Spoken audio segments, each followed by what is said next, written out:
Hey guys, welcome to Commerce पाठशाला and I hope कि आपका एग्जाम का preparation is going very much right and MCO 24 का आज एक टॉपिक करने वाले हैं जो कि बहुत इंपॉर्टेंट है। 6 जून को आपका ये पेपर है, तो अगर आपने अभी तक अपना नोट्स नहीं लिया है और आपने अभी तक अपना प्रिपरेशन ठीक तरीके से स्टार्ट नहीं किया है, आपने बहुत ही कम प्रिपरेशन किया है, तो मैं चाहूँगा कि आप नोट्स बाय करें, बिकॉज नोट्स अगर आप बाय कर लेते हैं तो यहाँ से आपको बहुत ही कॉमन क्वेश्चंस मिल जाएंगे एग्जामिनेशन के लिए, जो कि आपके एग्जाम के लिए बहुत ज़्यादा यूजफुल होगा। ये सारे क्वेश्चंस प्रीवियस ईयर के क्वेश्चंस के बेसिस पे बनाए जाते हैं, तो बहुत ही ज़्यादा यूजफुल होता है और एग्जामिनेशन में एटलीस्ट 70 to 80% मार्क्स आप आसानी से ला सकते हो अगर आप इसको स्टडी करके जाते हो तो। ठीक है, so these are the benefits and साथ ही साथ मैं यही बताता चलूँ कि अगर आप हमारे चैनल पर नए हो तो प्लीज़ सब्सक्राइब कर लो और बेल आइकन दबा दो, ताकि आपको मेरे वीडियोस की नोटिफिकेशन जो है मिलती रहे। तो बिना समय बर्बाद किए चलिए फिर शुरू करते हैं। What is mind by ethical dilemmas, है ना? एथिकल डिलेमास का क्या मतलब होता है? Discuss from the point of view of stake holders, management and social accounting, है ना? तो एथिकल डिलेमा क्या होता है और हमें एथिकल डिलेमा ही डिस्कस करना है, but from the point of view of stake holders, management and social accounting. ठीक है, एक एक करके हम लोग करेंगे। तो चलिए फिर शुरू करते हैं।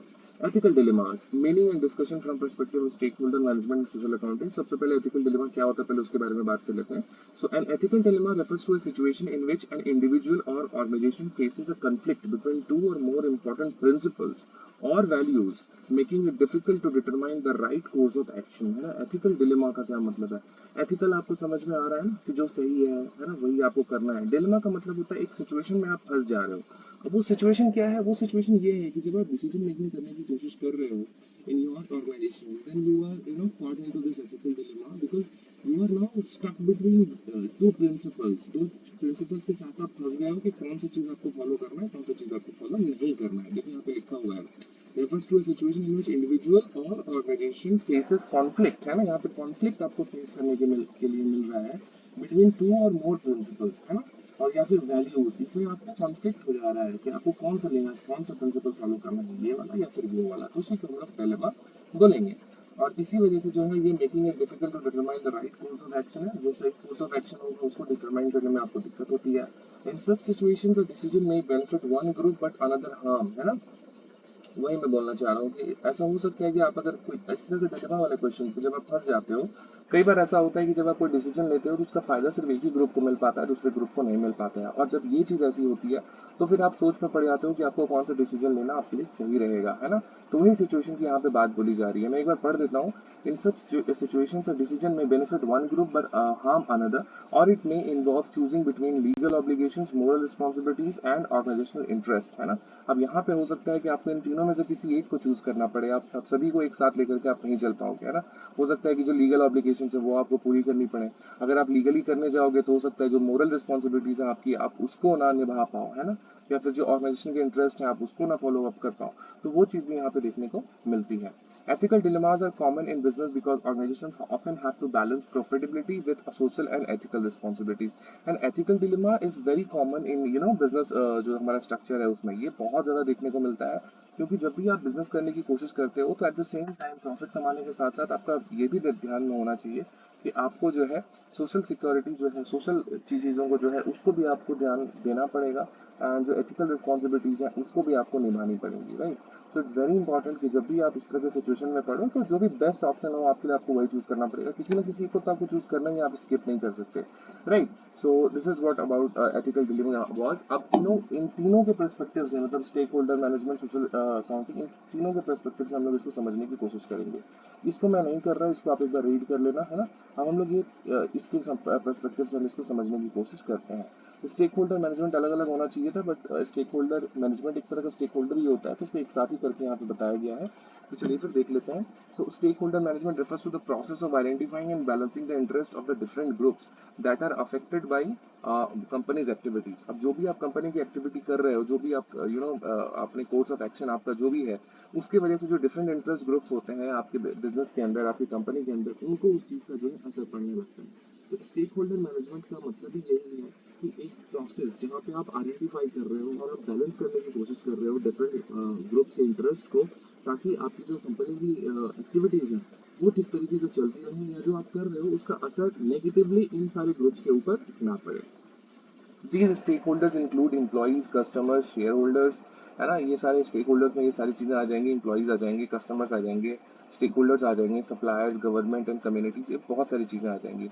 Ethical dilemmas often arise when the interest of different stake holders conflict with each other. जैसे कि मैंने स्टार्टिंग में बताया कि एथिकल डिलेमा तभी अराइज होगा जब आपको कॉन्फ्लिक्ट ऑफ इंटरेस्ट देखने को मिलेगा बिटवीन टू पार्टीज, है ना, दो चीजों के बीच में। फॉर एग्जाम्पल यहाँ पे देखो एग्जाम्पल के तौर पे बताया गया है, 3 एग्जाम्पल है, मैं एक ही बताऊंगा, बाकी तो आप स्टडी कर लेना, बहुत ज्यादा टफ नहीं है।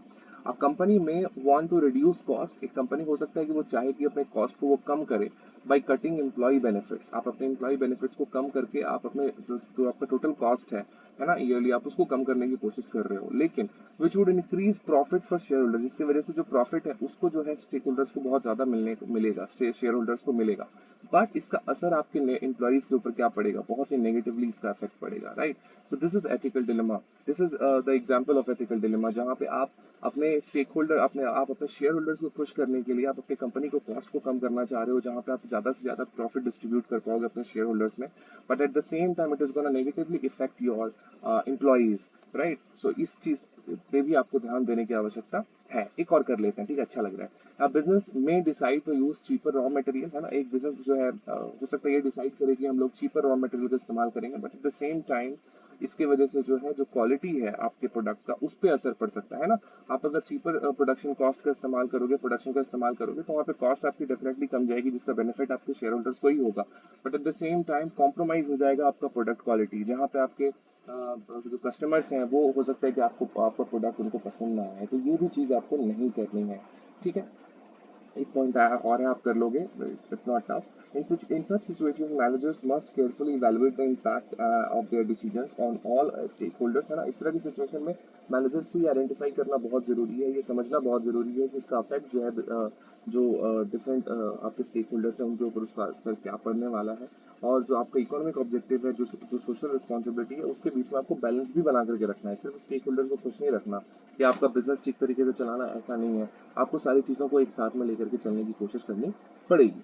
Ethical stakeholders management requires transparency, fairness, and respect of stakeholders' interests. Okay.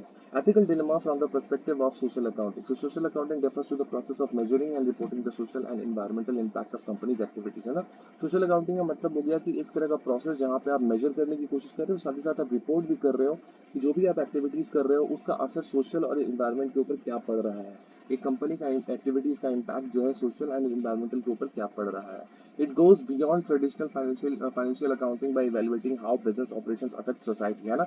यहाँ पे जब हम लोग फाइनेंशियल अकाउंटिंग करते थे तो हम लोग बिजनेस के पर्सपेक्टिव से चीजों को समझने की कोशिश करते थे कि इसका असर बिजनेस के ऊपर पॉजिटिव पड़ेगा, नेगेटिव पड़ेगा, कैसा पड़ेगा, है ना, राइट। लेकिन यहाँ पे हम लोग क्या कर रहे हैं, हम लोग उसके बियॉन्ड जा रहे हैं। हम लोग बिजनेस एक्टिविटीज का असर जो है आपकी सोसाइटी के ऊपर क्या पड़ेगा, आपके आसपास में क्या पड़ेगा, उसके ऊपर भी हम लोग यहाँ पे फाइंड आउट करने की कोशिश करते हैं, राइट। यहाँ पे देखो प्रेशर ग्रुप्स है, सोसाइटी है, एम्प्लॉइज है, कस्टमर्स है, एनवायरमेंट है, ये सारे के सारे आपके स्टेक होल्डर्स हैं जिसके ऊपर क्या असर पड़ेगा आपके बिजनेस एक्टिविटीज का, ये आपको ध्यान रखने की जरूरत पड़ती है। सोशल अकाउंटिंग में ये सारी चीजें आपकी आएंगी।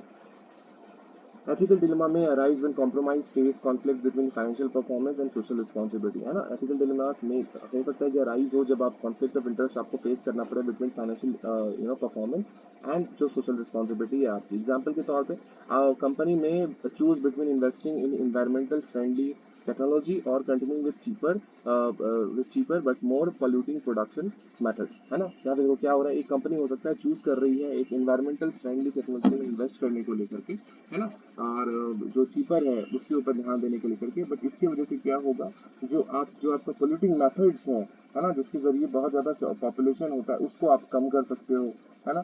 कई बार ऐसा होता है कि टेक्नोलॉजिकली जब चीज़ों को हम अच्छा करने की कोशिश करते हैं तो वहाँ तो उसका नुकसान भी देखने को मिलता है। हम लोग इन्वायरमेंट को और ज़्यादा नुकसान और ज़्यादा पोल्यूट कर चुके होते हैं, है ना। तो उस तरह की सिचुएशन में भी एथिकल डिलेमा वाला टॉपिक आ जाएगा। अब बिजनेस में face pressure to increase profits, है ना। एक बिजनेस को जो है हो सकता है ये फेस करना पड़े कि उसको प्रॉफिट्स इंक्रीज करनी है by reducing environmental protection measures, है ना। जो आप चीज़ें करने की कोशिश कर रहे हो, जो आप अपने बिजनेस में एक्टिविटीज कर रहे हो, उसको मेजर करने के लिए, उसको मेंटेन करने के लिए आप अपने इन्वायरमेंट को भी बहुत हद तक उसको प्रोटेक्ट करने के लिए बहुत सारी एक्टिविटीज ले रहे हो। लेकिन कई बार ऐसा देखने को मिला है कि प्रॉफिट बढ़ाने के चक्कर में लोग जो है इसके ऊपर ध्यान नहीं देते हैं और इन्वायरमेंटल प्रोटेक्शन को ताक पे लगा देते हैं, राइट। तो वैसा भी नहीं होना चाहिए। तो 2 पॉइंट्स मैंने यहाँ पे कर दिए हैं। Social accounting encourages organizations to be transparent and accountable for their action। Social accounting जो है encourage करती है ऑर्गेनाइजेशंस को कि वो ट्रांसपेरेंट रहें और अकाउंटेबल रहें अपने एक्शंस को लेकर के। It requires companies to report both positive and negative impact, है ना। इसके वजह से जो सोशल अकाउंटिंग है ये आपको बताती है कि आपको दोनों तरह की रिपोर्टिंग करनी है।